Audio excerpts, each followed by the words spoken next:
इमाम ज़मख़शरी रहमतुल्लाहि ताला अलैह की आखिरी उम्र में टांग कट गई तो उनके साथियों ने आके पूछा, हज़रत क्या हुआ? इमाम ज़मख़शरी ने कहा कि यार असल में बात यह है कि मुझे मेरे माँ की बद्दुआ लगी।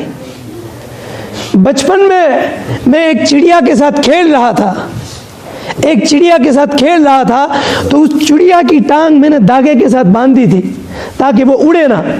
तो वो चिड़िया जब उड़ने लगी तो मैंने धागा खींचा, चिड़िया की टांग मेरे हाथ में आ गई। मेरी माँ ये सारा मंजर देख रही थी।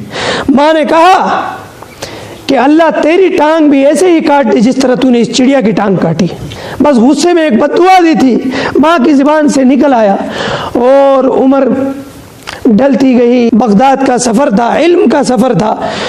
सफ़र में एक ऊँटनी पर हज़रत इमाम साहब सवार थे, ऊँटनी से गिर पड़े, टांग टूट गई, चोटें आई, वो टांग ठीक होने का नाम नहीं ले रही थी।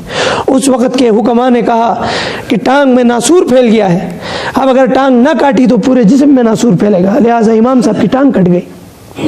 तो हमारे माँ बाप, हमारी माएँ अक्सर मैंने देखा है, थोड़ा सा ज़रा बच्चे पर गुस्सा आता है तो एकदम बद्दुआ देती हैं। तो मेरी गुजारिश है हाथ जोड़कर माँ बाप से कि अपनी औलाद को बद्दुआ मत देना। तुम्हारी दुआएं जिस तरह कबूल होती हैं इसी तरह तुम्हारी बद्दुआएं भी मकबूल हैं, तुम्हारी बद्दुआएं भी मकबूल हैं। गुस्सा भी आए तो कोई दुआ ही दे दो,